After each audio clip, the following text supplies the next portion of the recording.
สวัสดีค่ะ and welcome back to Ed Brain Site here on GBN Station. You are now with me, Kankanong Shitpan. Our news update today is about the Buddhist exhibitions in Brooklyn and New York, followed by the 2,000-year-old Buddhist temple that had been unearthed in Pakistan. And lastly, we have two beautiful Buddhist tourist spots in Vietnam and China for you all to check out.On January 21, 2022, the Brooklyn Museum will unveil a new gallery dedicated to the Arts of Buddhism collection, the latest in a series of new galleries of the arts of Asia and much more. The Arts of Buddhism gallery serve as an introduction to the tenets and history of the Buddhist religion. Many of the works on display are sculptural depictions of Buddhas and other enlightened figures.Also included are ritual tools and ornaments made for use in Buddhist temples, as well as a small selection of paintings. Among the objects of newly on view are several of the museum's masterpieces, including a rare 8th century image of the goddess Tara from Odisha, India, a Chinese silver reliquary dedicated by a Buddhist monk and his mother.And a gilt bronze seated Buddha from southern China. There are also at least 19 objects that have never been on display at the museum.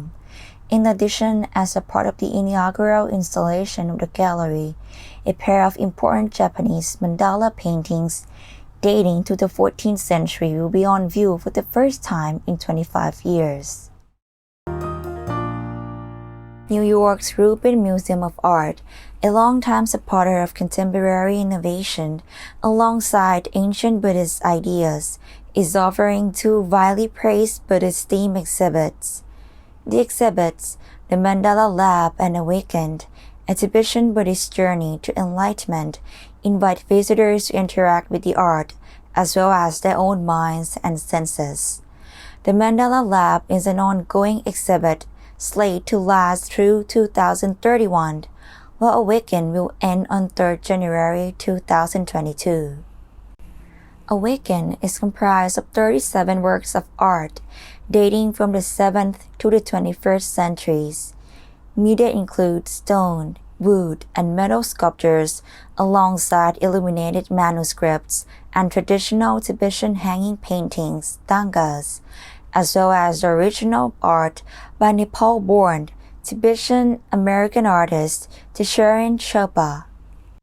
The show is adapted from a larger show at the Virginia Museum of Fine Arts and the Ancient Art Museum of San Francisco, and began at the Ruben during the COVID-19 pandemic. Alina Bakutova, senior curator for the exhibit and Himalayan art at the Ruben, explains,We hope that the visitors make a connection to these universal notions, relate to them in their own way, and appreciate the art, which is largely created to be either a focus for religious practices, an inspiration for personal development, or as an actual ritual or religious object to be used in rituals and practices.Pakistan's oldest Buddhist temple was found in the country's northwestern part by Italian archaeologists. The remains of the temple date back to 300 BC. The Gandhara kingdom emerged in what is northwestern Pakistan and eastern Afghanistan today in around 1000 BC and lasted for 1,000 years.The city of Swat kept changing hands between Hindu, Buddhist, and Indo-Greek rulers who first arrived in the region from Greece with Alexander the Great. Khan said the discovery of Hindu and Buddhist temples was a signal that either the followers of these faiths lived together in the region or built layer structures one after the other.Italian and Pakistani archaeologists would continue their excavation at the site to discover more about the life and history of that period, Khan said. Mount Jiuhuashan is located in Shizhou City, Anhui Province, not far from Mount Huangshan, another famous mountain in southern Anhui Province across the lake. characterized by natural scenery, Buddhism and other splendid humanity cultures.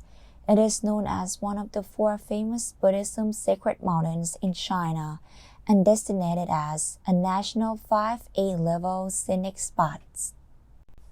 In 719 AD, Jin Xiujue, the prince of Silla state, crossed the sea to China in Tang dynasty, stayed in Mount Huashan for 75 years of painstakingly practicing, and passed away at the age of 99, left with his flesh body unrotten after death. He was considered as the reincarnation of Buddhist Kassitikapa, and Mount Huashan was turned into Kassitikapa Bodhisattva Dojo. In winter, romance and solemnity coexist in Mount Huashan after snow. The echoing of ice and snow makes it like a colored glass world in fairy tales. While Tiantai Peak, Ten King Peak, Huatai, and other scenic spots are all covered by snow in white, like ice flowers blooming wantonly, with crystal clear beauty.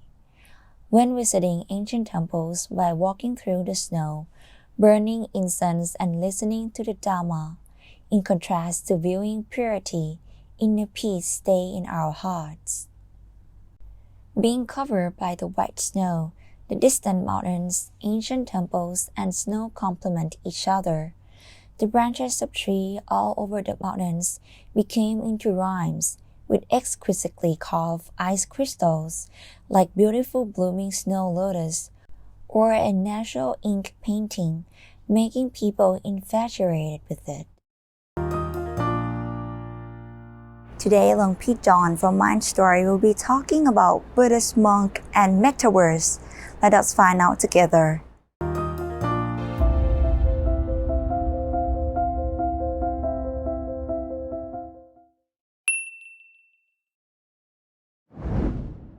When I heard this word metaverse for the first time, I asked myself a question.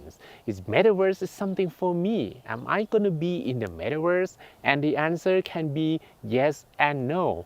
Well, the answer could be yes, because according to Buddhist monks, we have 2 kinds of duties, the duty for ourselves and the duty for other people.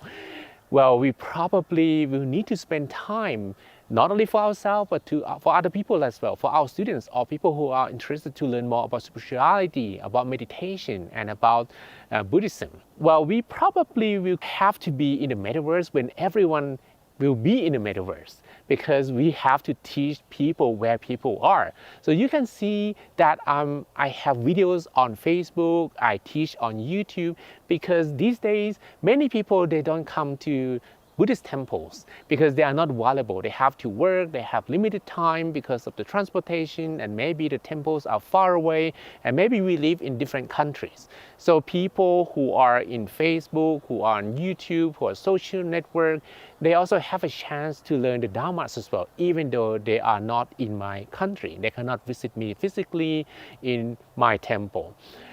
We probably have like an avatar of someone who have no hair and wear this orange robe. I'm not gonna dress in fancy suit in the metaverse for sure. You're not gonna see me in different color of dress, but probably this same dress, because this is something that we learn to live a simple life and not to complicate our costume or our dress with something sophisticated. But apart from the duty for other people, the time that we need to spend to ourselves, we need to also teach ourselves. We need to also find the insight from our practice of meditation. I would rather not spend time this part on the metaverse, because you can see that I live in a very good environment at the moment with the pine trees, and also the environment is so perfect for the meditation. Whenever I close my eyes, I can feel peace just by like smell the fragrance of the nature and hear the pine tree leaves and the wind, and also the weather is so perfect. When I close my eyes, my mind can feel calm, and then I can keep my mind still and go to deeper meditation right away. And I think that this is something that you have to achieve when you close your eyes, because when you open your eyes, you will engage your attention on things that you see. And these days you enter your metaverse and you have to wear that augmented reality or virtual reality headset, which is heavy, and also you have to look with your eyes. So I can see some meditation programs in the metaverse already, but those will require you to open your eyes and look at things that they provide you to see. Well, believe me, the meditation insight that you get when you have deep profound meditation is much more interesting in those 3D or the pictures that they provide you in the metaverse using current technology. Maybe in the future there might be a more sophisticated technology that will allow you to get everything without having to open your eyes at all.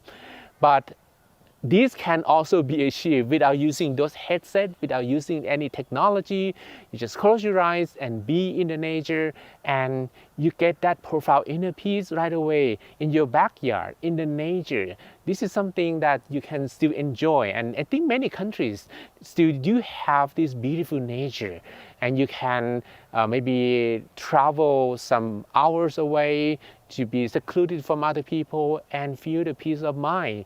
And I think sometimes we don't actually have to be in where a lot of people are, because we want the time for ourselves as well. We want our own inner peace. And there is no sense, right? There is no point of being in a metaverse just to be on your own. I think this is something that you can also achieve with being in the nature. And the second thing is, the metaverse for me is still an artificial world. Maybe you can have multiple avatars. Maybe you can decorate yourself and gain some skills from playing some games. But in reality, this is a journey of self-development.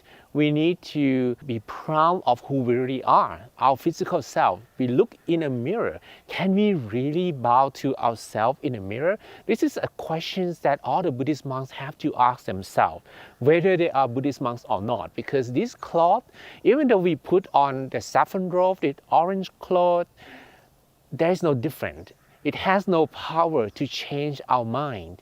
And the power to change, to control our mind comes with the self-development. And this is a year-long journey, and not probably just 1 year. It could be multiple years, it could be 10 years, it could be 20 years. We need to practice our own habit and master them so that we do not find anything that we don't like about ourselves. Probably that is the ultimate goal. I'm still yet to achieve that. But then that is something you probably find the contradictions with the metaverse, because in the metaverse, when you did something wrong, you probably can create a new avatar, you can create a new world, you can maybe escape from one world to a different world. We're having to be very responsible for your actions. But in reality, who you are really depends a lot on your behavior. So you need to behave, you need to make sure that you do not do evil deeds, so that you can look at people to their eyes, and then you can feel as well the peace of mind, and you can gain the trust from them. Again, for my own benefits, I would rather not be in the metaverse. I would just spend time meditating on my own in this beautiful nature, and maybe when I have some knowledge that I gain from the meditation inside, I will as well go to the metaverse, log on and create a profile. You're gonna see me, one single me. There's not gonna be 10 of the avatars. I'm not gonna disguise myself. You're gonna see me as Monk John, LP, Long P John, and I'm gonna teach you what I learned from the meditation if we will have to meet in the metaverse. But maybe one day if you can travel to Thailand, why don't you come and meet me in person with this pine tree sanctuary, with this heaven-like environment? Wouldn't this give you a better peace of mind? This is something we can only achieve from the real world, from the world that we live in, from the beauty of the nature. And until then, peace in, peace out, goodbye.